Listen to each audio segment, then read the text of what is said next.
نحمده ونصلي على رسوله الكريم اما بعد فاعوذ بالله من الشيطان الرجيم بسم الله الرحمن الرحيم رب اشرح لي صدري ويسر لي امري واحلل عقدة من لساني يفقهوا قولي۔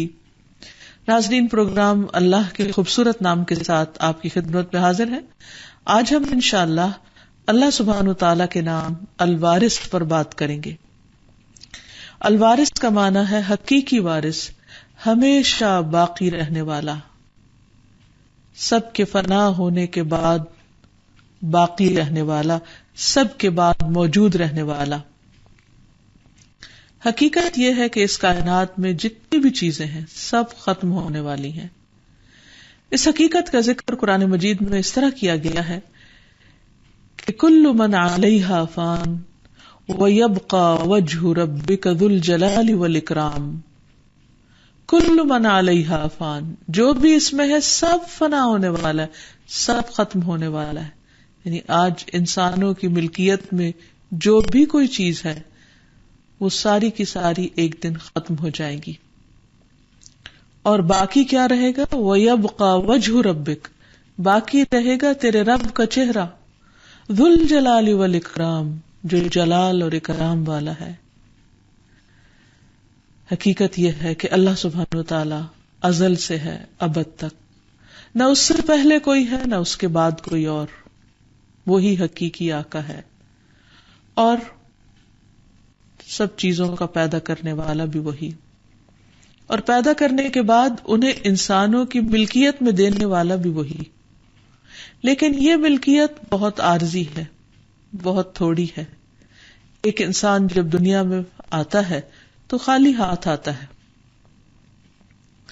پھر جب بڑا ہوتا ہے کچھ خود کماتا ہے، کچھ اسے والدین سے ملتا ہے، اور وہ کسی نہ کسی چیز کا مالک بن جاتا ہے۔ پھر ایک وقت آتا ہے کہ وہ دنیا سے چلا جاتا ہے اور اپنے پیچھے بہت کچھ چھوڑ جاتا ہے۔ اگر اور کچھ بھی نہ چھوڑے انسان تو کم از کم اس کے جسم کے کپڑے تو اس کے بعد اتار لیے جاتے ہیں، رکھ لیے جاتے ہیں۔ تو تھوڑی چیز ہو یا زیادہ چیز ہو، کچھ بھی جو انسان چھوڑتا ہے وہ بعد والوں کے حصے میں آتا ہے، اور یہ جو بعد والے ہیں یہ وارث کہلاتے ہیں۔ پھر کیا ہوتا ہے؟ یہ بعد والے بھی چلے جاتے ہیں، جو وہ چھوڑتے ہیں ان کے بعد والے لیتے ہیں، اور پھر اس کے بعد یہ سلسلہ چلتا رہے گا حتیٰ کہ سارے بعد والے ختم ہو جائیں گے، اور اللہ سبحانہ وتعالی سب کے بعد بھی موجود ہوگا۔ وہی حقیقی وارث ہے جس کو نہ موت آئے گی اور نہ ہی کوئی فنا، اس کی بقا کو کوئی بھی زوال نہیں، وہ ہمیشہ ہمیشہ کے لیے باقی ہے، وہی الوارث ہے۔ تو آئیے ہم دیکھتے ہیں کہ قرآن مجید میں ہمیں اس سلسلے میں کیا رہنمائی ملتی ہے۔ اللہ سبحانہ وتعالی فرماتے ہیں وَلِلَّهِ مِيرَاثُ السَّمَاوَاتِ وَالْأَرْضِ وَاللَّهُ بِمَا تَعْمَلُونَ خَبِيرٌ، اور آسمان و زمین کی میراث تو اللہ ہی کی ہے، جو کچھ آسمانوں میں ہے اور جو زمین میں ہے وہ سارے کا سارا اللہ کا ہے۔ وَاللَّهُ بِمَا تَعْمَلُونَ خَبِيرٌ، اور اللہ ساتھ اس کے جو بھی تم عمل کر رہے ہو خوب خبر رکھنے والا ہے۔ اور انسان کی یہ کتنی بڑی بھول ہے کہ وہ دنیا سمیٹنے کی ہوس میں اپنے رب کو بھول جاتا ہے، اور اسے یہ یاد نہیں رہتا کہ بہت جلد اسے یہ سب کچھ چھوڑ کر چلے جانا ہے، اور اس کے مال کے دوسرے لوگ وارث بن جانے والے ہیں۔ اور جب کسی کو ورثے میں مال ملتا ہے تو وہ خوش ہوتا ہے، وہ انسان سمجھتا ہے کہ یہ اب مال میرا ہے اور میں اس کا مالک ہوں، اور وہ بھی بھول جاتا ہے کہ یہ بھی صرف چند دن کی بات ہے، کیونکہ قیامت کے دن انسان جب اپنی دنیا کی زندگی کو دیکھے گا، پیچھے پلٹ کر دیکھے گا تو اسے لگے گا کہ وہ صرف ایک دن رہ کر رہا ہے، یہ دن کا بھی کچھ حصہ۔ لم یلبثوا الا عشیۃ او ضحاھا، دن کا بھی یا پہلا پہر یا پچھلا پہر، بس ایسے ہی دنیا میں رہے ہیں۔ اور حقیقت یہی ہے کہ آخرت کی انفینٹ لائف جو کبھی ختم نہیں ہونی، اس کے مقابلے میں دنیا کے یہ گنے چنے دن تو دن بھی نہیں، پھر دن کا کچھ حصہ بھی بمشکل بنتا ہے. تو انسان کے پاس اس محدود وقت میں جو کچھ آتا ہے وہ اس کے امتحان کے لیے ہے، اور باقی ہر چیز کا اصل مالک اللہ ہی ہے. اور جو کچھ ہم چھوڑ کے جانے والے ہیں وہ سب اصل میں اسی کی ملکیت، اسی کا دیا ہوا ہے، وہی واپس لے لے گا. اللہ تعالیٰ فرماتے ہیں وَإِنَّا لَنَحْنُ نُحْيِي وَنُمِيتُ وَنَحْنُ الْوَارِثُونَ، اور بے شک ہم یقیناً ہم ہی زندہ کرتے ہیں اور ہم ہی موت دیتے ہیں اور ہم ہی وارث ہونے والے ہیں. تم سب چھوڑ جاؤ گے اور یہ سب کچھ اصل میں تو ہمارا ہی، اصل مالک اللہ ہی ہے، اصل وارث اللہ ہی ہے. فرمایا وَكَمْ أَهْلَكْنَا مِنْ قَرْيَةٍ بطرت معیشتها فتلك مساکنهم لم تسکن من بعدهم الا قلیلا وکنا نحن الوارثین، اور کتنی ہی بستیوں کو ہم نے تباہ کر دیا جو اپنی معیشت پر اترایا کرتی تھی، یعنی اپنی دنیاوی ترقی پر اور اپنے غلبے پر انہیں بڑا مان تھا، لیکن ہم نے ان سب کو ختم کر کے رکھ دیا. سو یہ ہے ان کے گھر ویران پڑے ہوئے، کھنڈر بنے ہوئے. ان میں سے چند ہی گھر ہوں گے جو ان کے بعد آباد ہوئے، اور آخر ہم ہی ان کے وارث ہوئے. کوئی ان کے مال و متاع اور سامان کو اور جائیدادوں کو دیکھنے والا نہ تھا، وہ سب بھی کھنڈر کی کھنڈر ہو گئی. پھر اسی طرح یہ اللہ سبحانہ و تعالیٰ ہی ہے جو دوسروں کو بھی وارث بناتا ہے. قرآن مجید میں آتا ہے کہ قال موسیٰ لقومہ استعینوا باللہ واصبروا ان الارض للہ یورثها من یشاء من عبادہ والعاقبۃ للمتقین. موسیٰ علیہ السلام نے اپنی قوم سے کہا اللہ سے مدد مانگو اور صبر کرو. یعنی بنی اسرائیل جب پسے ہوئے تھے فرعون کے ظلم و ستم سے، تو وہ موسیٰ سے حل چاہتے تھے علیہ السلام کہ ہمیں اس ظلم سے نجات دلاؤ. تو وہ انہیں اللہ سبحانہ وتعالیٰ کی طرف رجوع کرنے کے لیے کہتے کہ اس کا حل صرف اللہ کے پاس ہے. اور حقیقت یہی ہے کہ دنیا کے ظالم اور جابروں سے نجات کے لیے اللہ ہی سے مدد لینی چاہیے، کیونکہ کوئی بھی اللہ کے مقابلے میں طاقتور نہیں. تو انہوں نے کہا کہ اللہ سے مدد مانگو اور صبر کرو، بے شک زمین اللہ کی ہے، اصل مالک تو وہ ہے، وہ اس کا وارث اپنے بندوں میں سے جسے چاہتا ہے بناتا ہے. وہ ظالموں سے لے کر مظلوموں کو دے دے، اور اچھا انجام تو متقی لوگوں کے لیے ہے. اور یہی ہوا کہ فرعون اور اس کے سارے لاؤ لشکر سب ڈبو دیے گئے، اور اللہ سبحانہ وتعالیٰ نے بنی اسرائیل کو زمین کا وارث بنا دیا. اور پھر اللہ سبحانہ وتعالیٰ اپنے نیک بندوں کو زمین کا وارث بناتا ہے.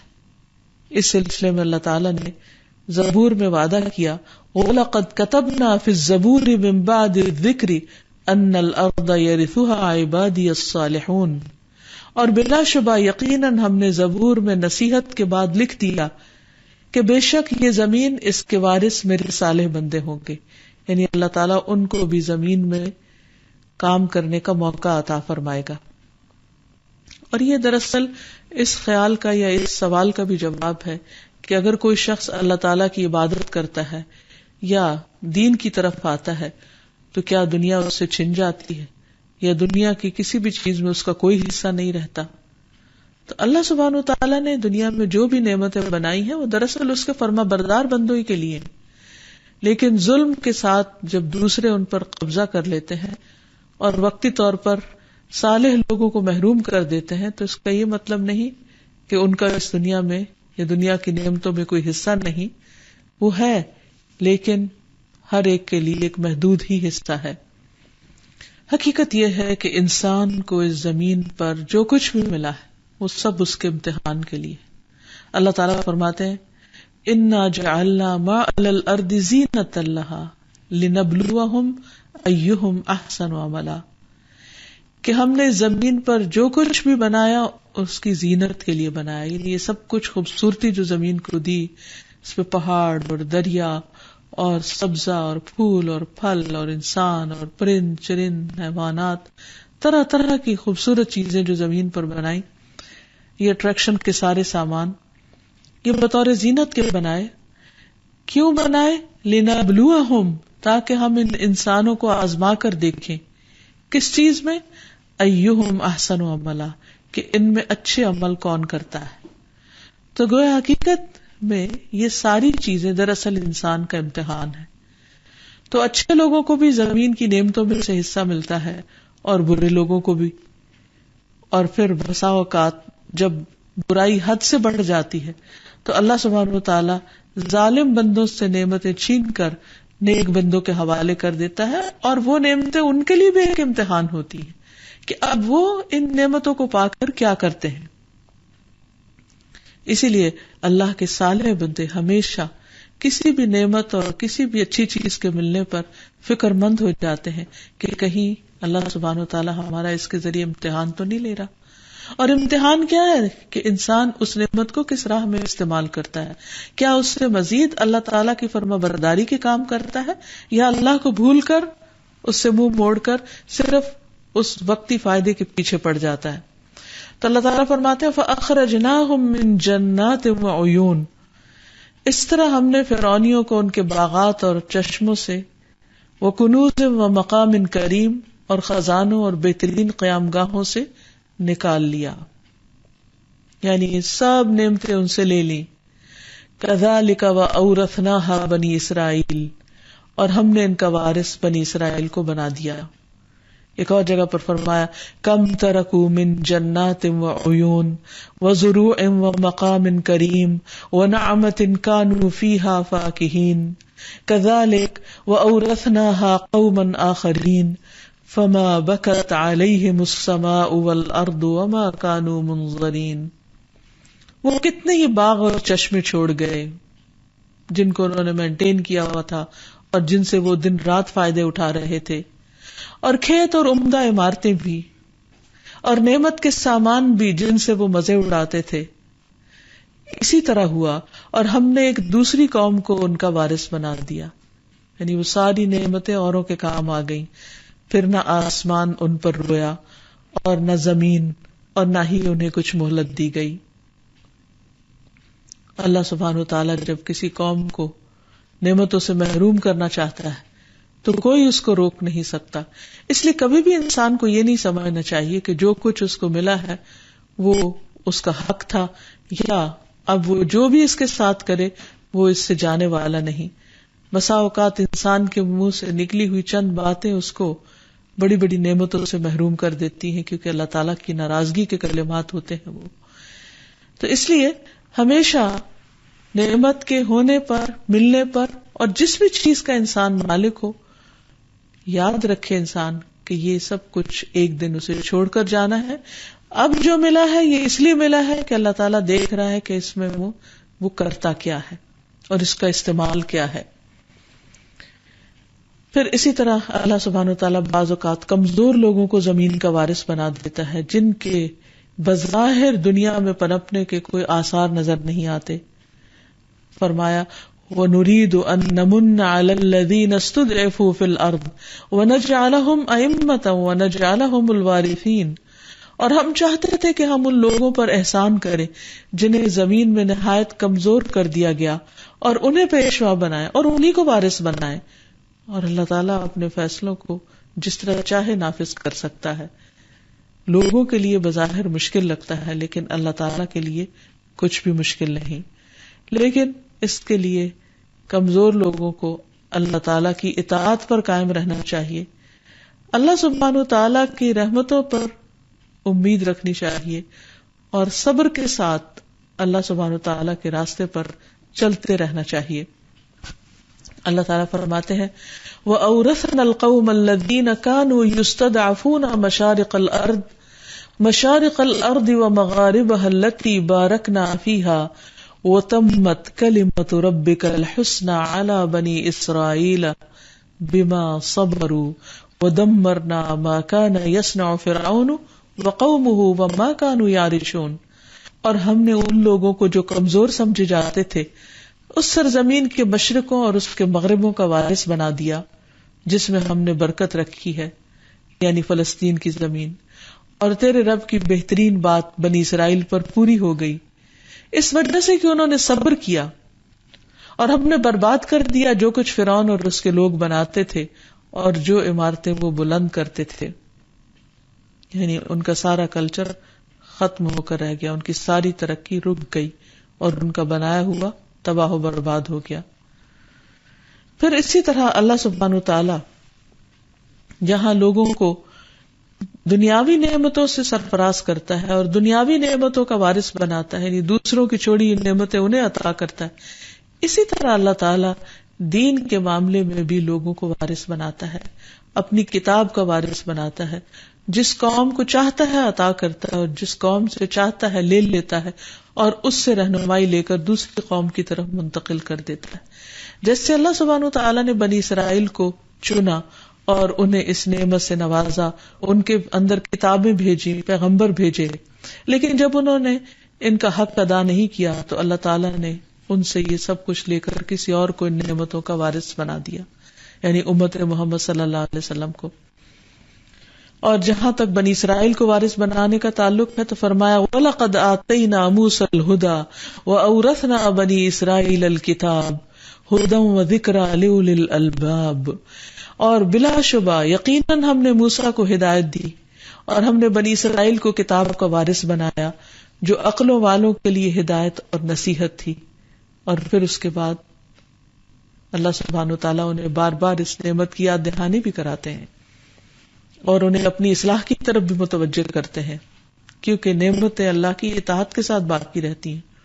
اللہ تعالیٰ فرماتے ہیں یا بنی اسرائیل اذکروا نعمتی التی انعمت علیکم وانی فضلتکم علی العالمین، اے بنی اسرائیل یاد کرو میری وہ نعمت جو میں نے تم پر انعام کی اور یہ کہ میں نے تمہیں تمام جہان والوں پر فضیلت دی، یعنی دینی دنیاوی ہر طرح کی نعمتوں سے تمہیں مالا مال کر دیا.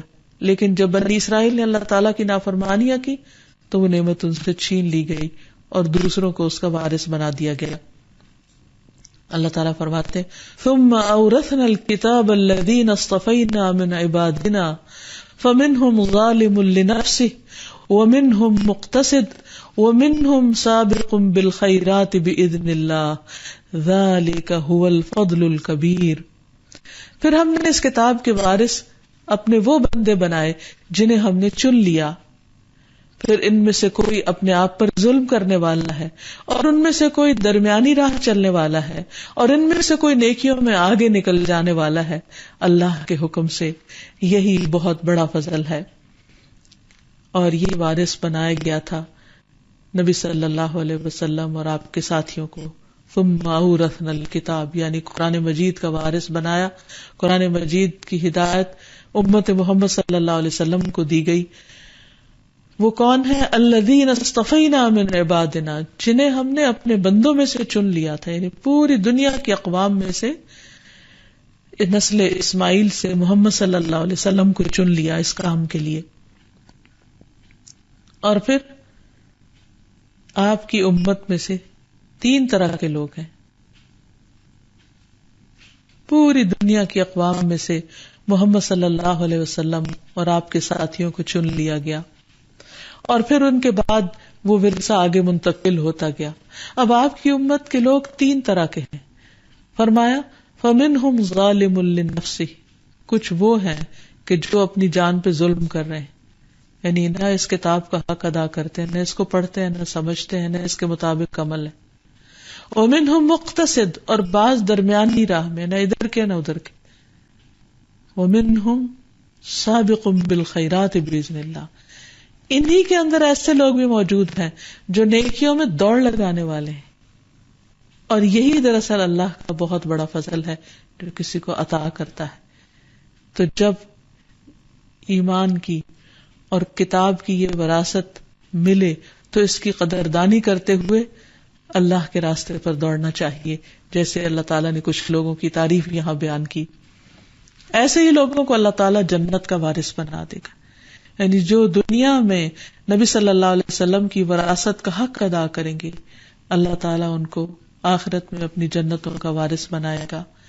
فرمایا وَقَالُوا الْحَمْدُ لِلَّهِ الَّذِي صَدَقَنَا وَعْدَهُ وَأَوْرَثَنَا الْأَرْضَ نَتَبَوَّأُ مِنَ الْجَنَّةِ حَيْثُ نَشَاءُ فَنِعْمَ أَجْرُ الْعَامِلِينَ.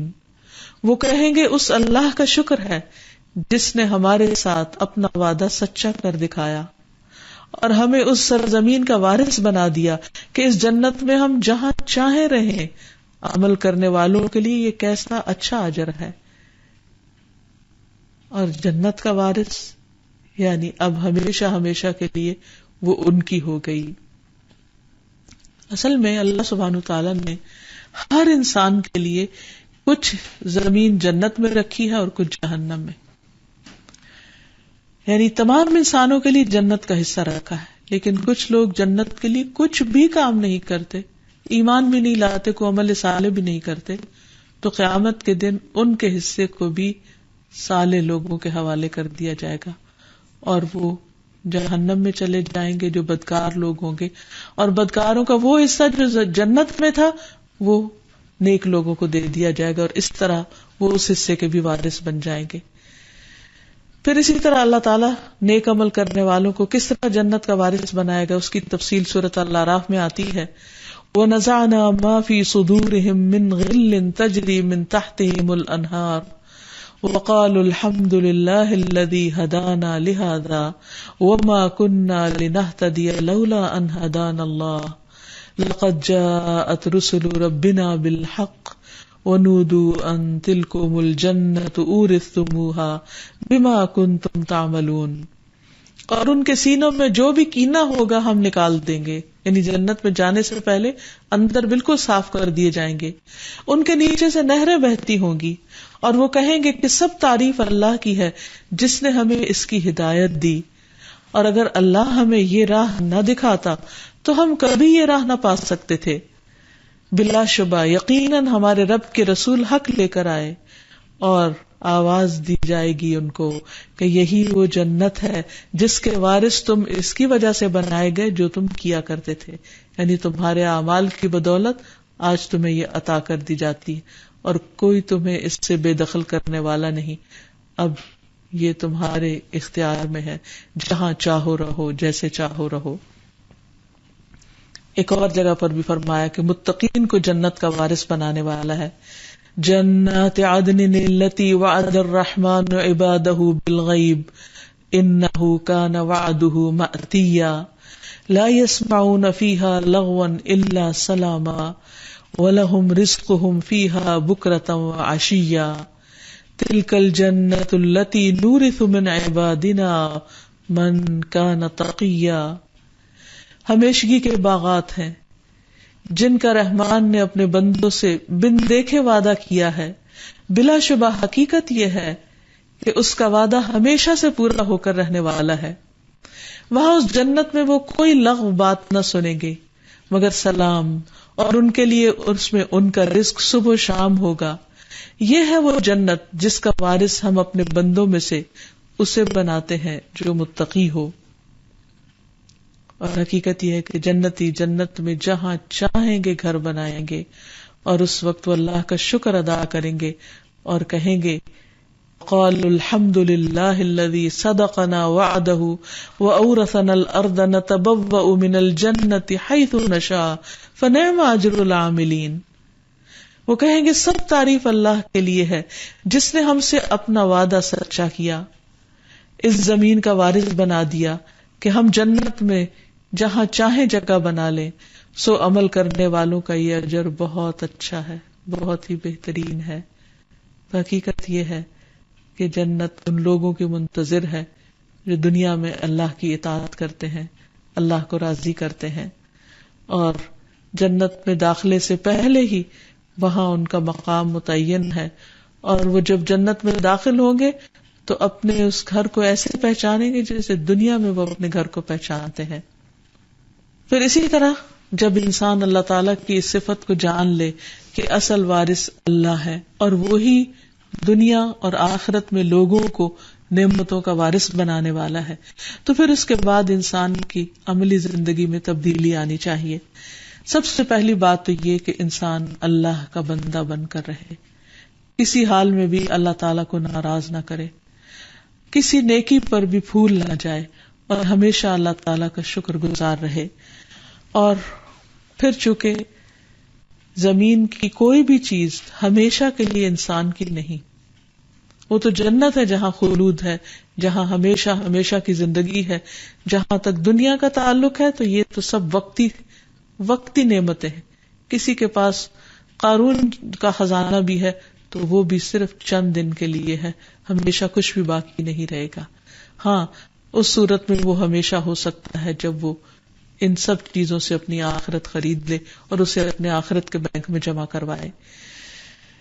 تو دنیا کی زندگی پھر کیسے گزارنی چاہیے؟ مسافر کی طرح، کیونکہ ہم ہیں ہی مسافر. اب دیکھیے کہ اگر کوئی مسافر ٹرین میں بیٹھ کر یا جہاز میں بیٹھ کر یہ سمجھ لے، اس بھول کا شکار ہو جائے کہ یہ اس کا گھر ہے اور گھر کی طرح وہاں رہنے کی کوشش کرے تو اس کو باہر نکال دیا جائے گا. وہ رہ سکتا ہی نہیں، ہاں وہ کتنا ہی آرام دہ سفر کیوں نہ ہو. تو ہم بھی اس دنیا میں ایک مسافر کی طرح ہیں. نبی صلی اللہ علیہ وسلم نے خاص طور پر اس بات کی تلقین کی تھی، کن فی الدنیا کأنک غریب او عابر سبیل. دنیا میں اس طرح رہو گویا کہ تم اجنبی ہو یا راہگیر ہو، راہ چلنے والے ہو، مسافر ہو. تو حقیقت یہ ہے کہ ہماری دنیا کی یہ زندگی ہمارے لیے ایک مسافر خانے سے زیادہ نہیں.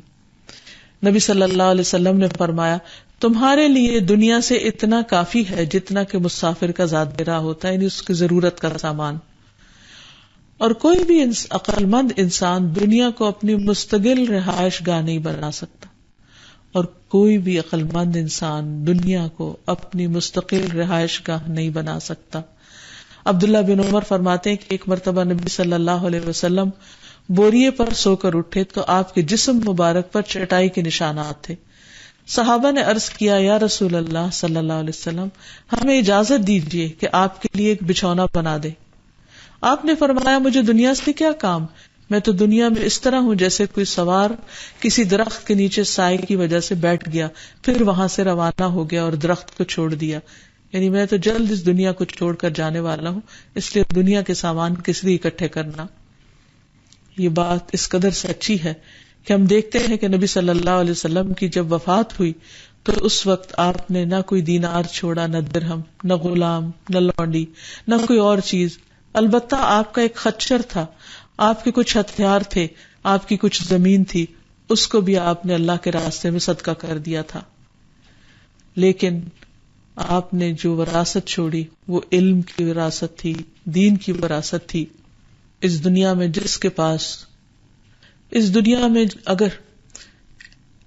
میں اگر کسی کے پاس ڈھیروں مال بھی ہے تو اس میں سے اس کا حصہ بس اتنا ہی ہے جتنا وہ کھا لیتا ہے، جتنا وہ پہن لیتا ہے، جتنا اس کی ضروریات میں استعمال ہو جاتا ہے، اور باقی سب تو وارثوں کا ہے. اسی لیے آپ صلی اللہ علیہ وسلم نے فرمایا تھا کہ تم میں سے کون ایسا ہے جس سے اپنے مال سے زیادہ اپنے وارث کا مال پیارا ہو. صحابہ نے عرض کیا، یا رسول اللہ، ہم میں کوئی ایسا نہیں جس سے مال زیادہ پیارا نہ ہو. آپ نے فرمایا، پھر اس کا مال وہ ہے جو اس نے موت سے پہلے اللہ کے راستے میں خرچ کیا، اور اس کے وارث کا مال وہ ہے جو اس نے مرنے کے بعد پیچھے چھوڑا. تو ہم اپنے لیے آگے کم جمع کراتے ہیں اور اپنے وارثوں کے لیے پیچھے زیادہ چھوڑ جاتے ہیں. تو بہرحال یہ بھی نہیں حکم کہ آپ وارثوں کو بھیک مانگنے کے لیے چھوڑ دیں. پسندیدہ یہی ہے کہ انسان اعتدال کا راستہ اختیار کرے، کچھ اپنے پیچھے والوں کے لیے چھوڑے اور کچھ اپنے آگے کے لیے بھیجے، کیونکہ انسان کے مرنے کے بعد اس کا نامہ اعمال بند ہو جاتا ہے. ہاں، جو وہ اپنی زندگی میں صدقہ جاریہ کے کام کر جاتا ہے وہ کل بھی اس کے کام آتے ہیں اور قیامت کے دن آئیں گے. یعنی اس سلسلے میں ہم دیکھتے ہیں اللہ تعالیٰ سورۃ یاسین میں فرماتے ہیں، انا نحن نحیی الموتى ونکتب ما قدموا وآثارهم وکل شیء احصیناہ فی امام مبین.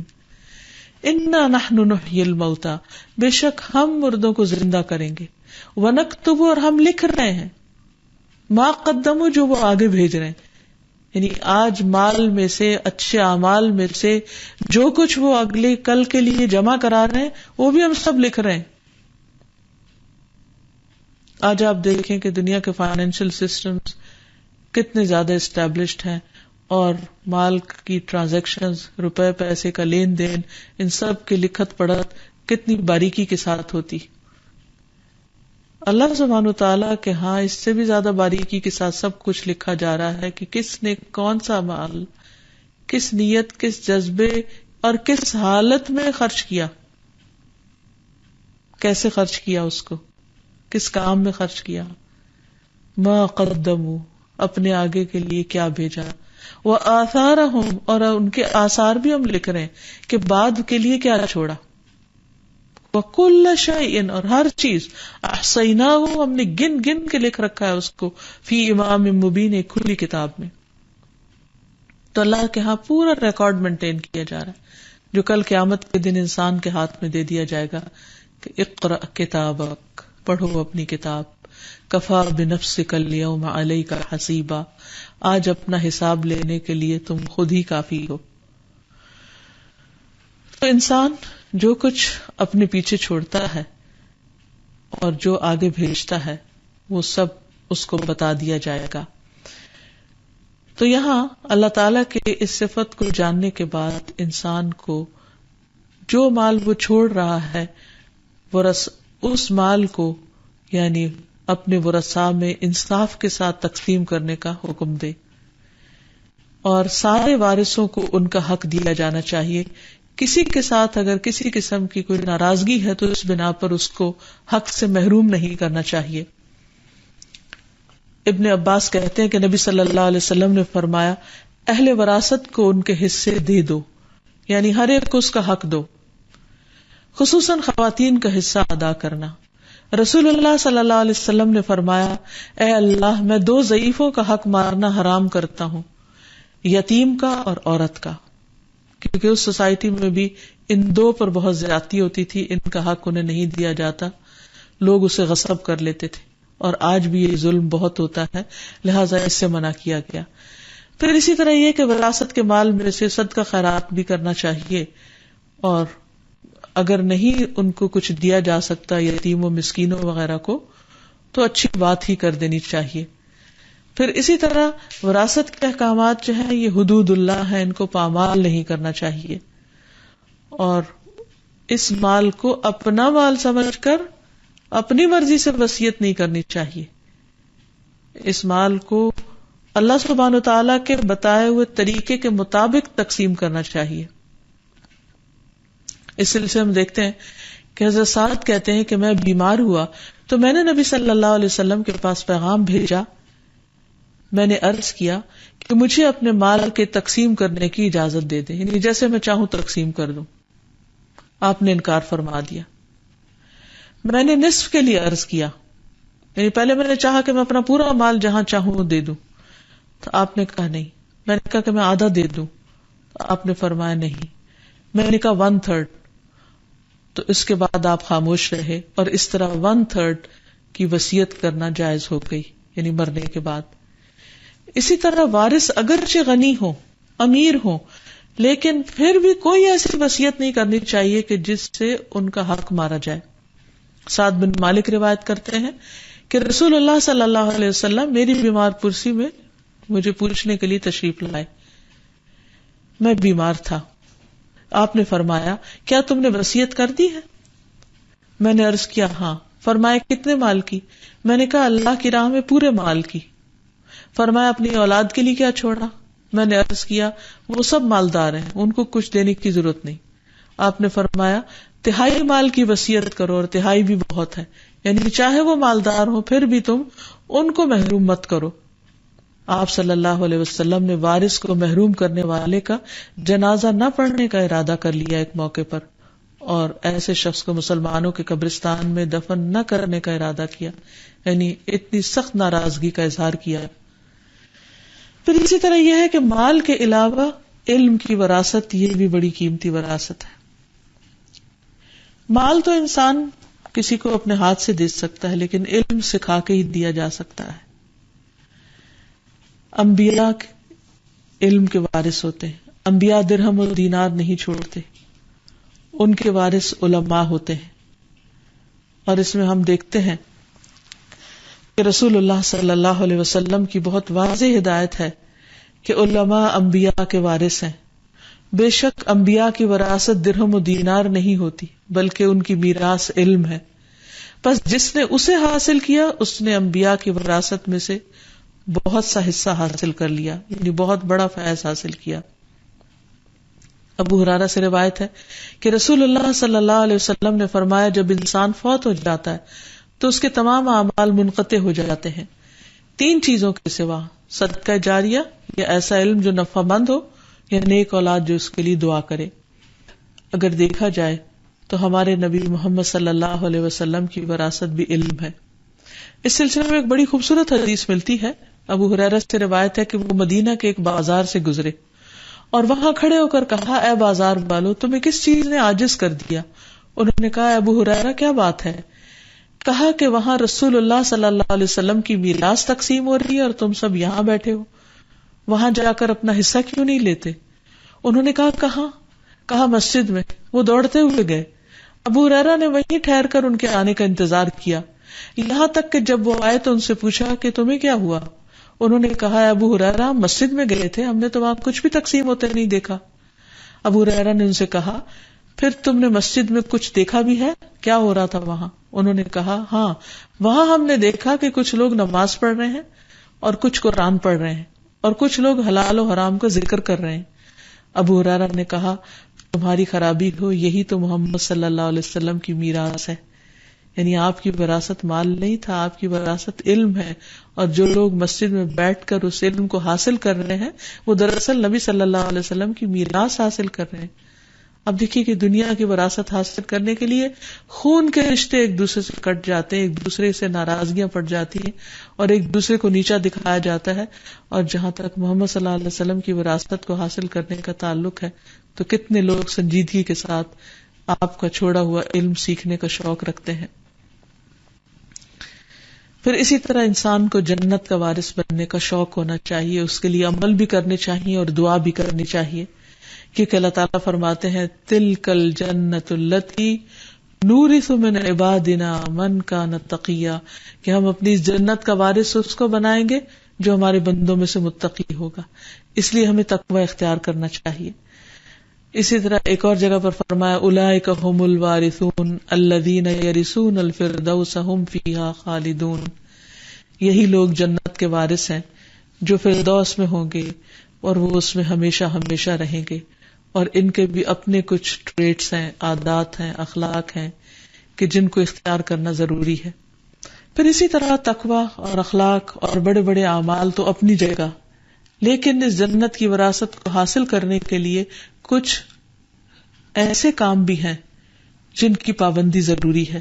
مثلاً ایک حدیث کے مطابق جو شخص ہر روز دن میں 12 رکعت نماز ادا کرے فرائض کے علاوہ، یعنی سنتیں پڑھے، اس کے لیے جنت کے گھر کی بشارت ہے۔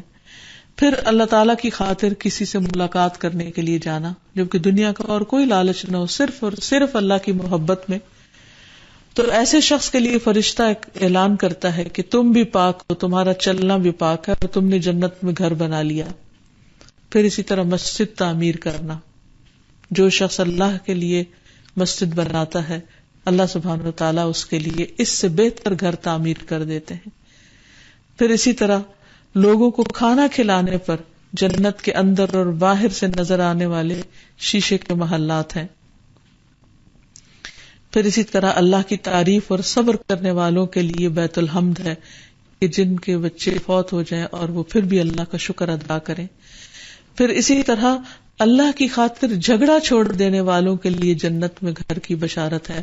رسول اللہ صلی اللہ علیہ وسلم نے فرمایا، میں ذمہ دار ہوں ایک محل کا جنت کی ایک جانب میں اس شخص کے لیے جو جھگڑا چھوڑ دے اگرچہ حق پر ہو، اور ایک محل کا جو جنت کے درمیان میں ہے اس شخص کے لیے جو جھوٹ چھوڑ دے اگرچہ مزاح میں ہی کیوں نہ ہو، اور جنت کی اعلیٰ منزلوں میں ایک محل کا اس شخص کے لیے جو اپنے اخلاق کو عمدہ بنا لے۔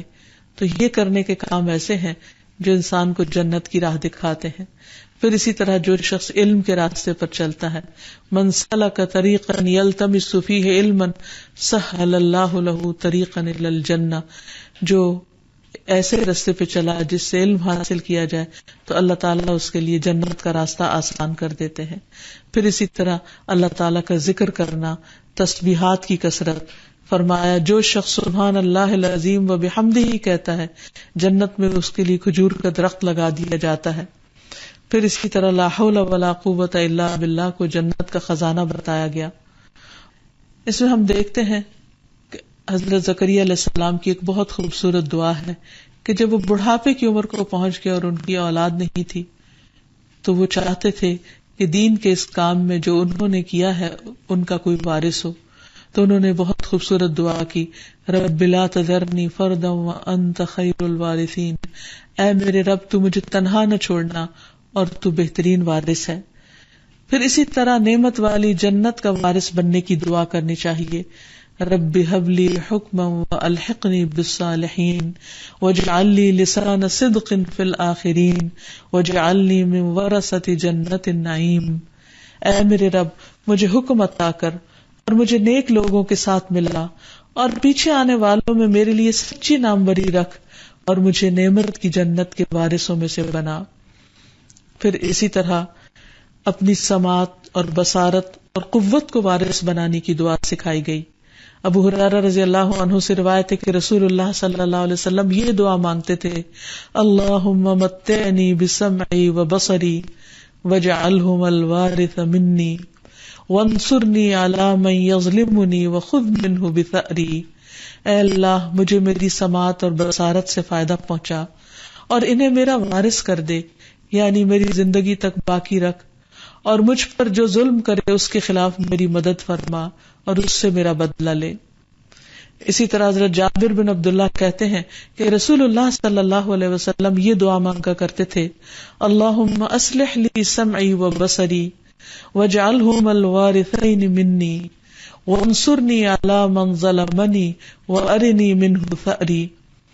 اے اللہ میری سماعت اور بصارت کو میرے لیے بہترین بنا دے اور ان دونوں کو میرا وارث بنا دے، میری موت تک باقی رکھ، جو مجھ پر ظلم کرے اس کے خلاف میری مدد فرما اور مجھ کو اس سے انتقام لے کر دکھا دے.